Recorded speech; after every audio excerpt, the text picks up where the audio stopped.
Hello to you out there, and welcome again to another episode of interesting stuff. It's the almost daily homeschool educational supplement where we pick out topics that might just be of interest to you. And today we will be looking at the world of medicine. And so, where to begin? Well, when we're ill and we want to get better, what do? Rest, relax, drink tea, visit the doctor, and maybe take some medicine. And this medicine, it might be something natural from nature. In general, we call this homeopathic. Or it might be something from science, from a laboratory. And in general, we call this allopathic. And the word medicine itself actually has a very interesting origin. It's actually two words, med, meaning between, and sine, meaning soul or from the soul. So it's a pretty interesting idea that medicine can help the soul of a person, or perhaps be that bridge between life and death, maybe. Who knows? But I think in general we want it to be the bridge to life, right?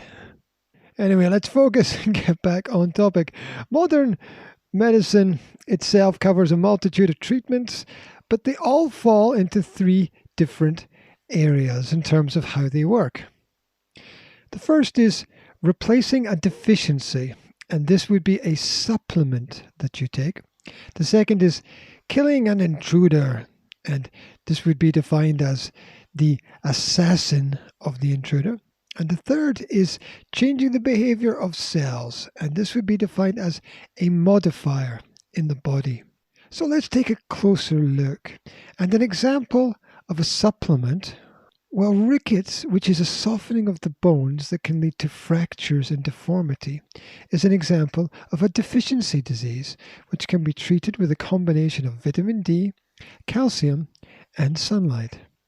And an example of an assassin, well, bacterial infections are a major cause of illness, and penicillin is probably the most well-known and commonly used treatment. In fact, penicillin was discovered only by accident in 1928 by Alexander Fleming, and I do believe that he was Scottish as well. You know how it is, right? Everything good started in Scotland. Well, almost everything. Well, quite a lot of things. Anyway, moving on. An example of a modifier would be ibuprofen, which, like most modifiers, does not actually cure you of the illness, but it will dampen down the symptoms, often completely. By inhibiting cyclooxygenase, an enzyme responsible for producing pain signals, ibuprofen effectively tricks the body into thinking it's not in pain, which is, of course, both good and bad. It means that you can keep working or keep playing your sport, but you might actually be hurting yourself more. So you have to be really careful. And large doses of this can actually be highly dangerous. So as well as these three functions of supplement, assassin, and modifier, it's also important to consider the delivery method, how you get the drugs into the body. Now, drugs are carried around the body by the blood, and thus the speed of absorption into the blood will affect a treatment's efficiency. And basically, there are 5 ways to deliver a drug. It can be oral, taken by swallowing. It can be rectal, taken through the other end. It can be subcutaneous, introduced just under the skin. It can be intramuscular, introduced directly into a muscle, or it can be intravenous, introduced directly into the bloodstream. The choice itself depends on the type of medicine, the illness involved, and the speed and period of delivery required. It might seem that you would always want delivery to be as quick as possible, but some treatments need a slow, long release, such as insulin for diabetes, for example, because too fast would overload the body's already fragile systems. And something else important to consider is the fact that not all drugs have positive effects. Non-prescription drugs such as alcohol, caffeine, and nicotine are still the most abused, wrongly used drugs in the world. Did you know over 450 million cups of coffee are drunk in the USA every day? Quite a lot. Hopefully not by one person. So you want to highly limit your intake of any of these substances. And you don't want to override the body's natural systems and processes. Especially, for example, if you're tired, you should sleep. It's probably the best thing for you instead of just drinking coffee and staying awake. Unless, of course, you're a student and you want to party all the time. But then you pay for it the next day. Because there's always a price to pay. But enough about my student life. In the modern Western world, the most common health problems are actually being overstressed, overweight, and depressed, which are common problems that are psychological as much as physical. And did you know that 8 of the top 15 drugs sold in the United States are solely to deal with these 3 issues? Which tells us a lot about the rush and bustle and stress of the modern world that we live in. Perhaps we need to take a little bit of a step back sometimes. And so how do you feel today? Do you feel good? Do you feel like you can take on the world?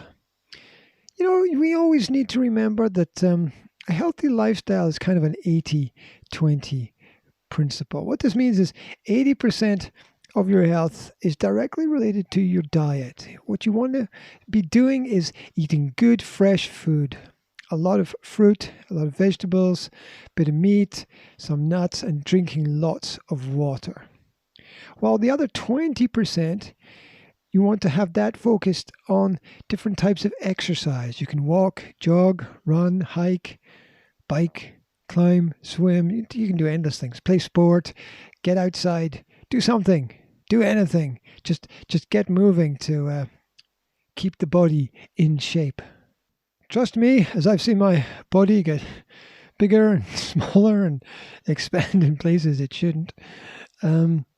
Staying fit is well worth the challenge. Put in a little bit of time every day. Just 15 minutes. 15 minutes a day is enough to begin with. And I think a healthy life will hopefully lead people to a happy life. However, in the end, you know what happens in the end? We all know what happens in the end.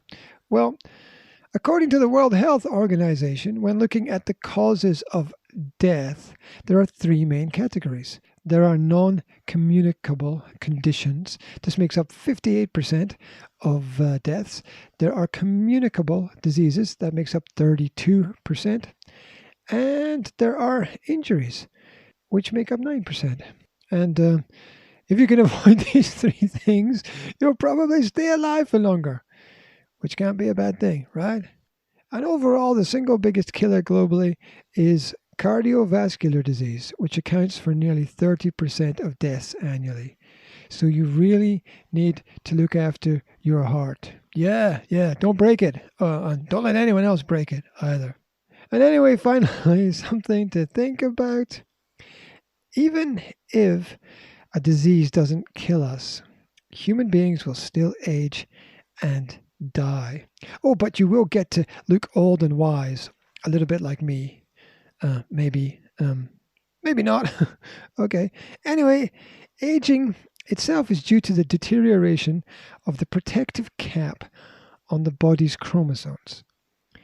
In 2010, researchers at Harvard University in the USA reversed the signs of aging in mice by manipulating this cap. And tests are soon about to start on humans as well. But the question is, do we really want to live forever? Wasn't that a song? I'm sure that was a song. Yeah, it was a song by Queen, wasn't it? Who wants to live forever? Yeah, you don't want to hear me sing, do you? Okay, fair enough. Anyway, that is the question. How long do we want to live? Do we want to cheat nature? I don't know. That's a tough question, that one. And what about space? If everybody lives forever, where's everyone going to live? We're going to run out of space on the planet. So maybe the life cycle is there for a specific reason. and a very good one at that. Anyway, that is today's ramble about health and the world of modern medicine. I hope that wherever you are, you're feeling fit and healthy. I urge you to get outside, get some sunlight, get some fresh air, take some exercise, get together with some friends, throw a ball, kick a ball, chase a ball, whatever. Take the dog for a walk, do something. Get out there.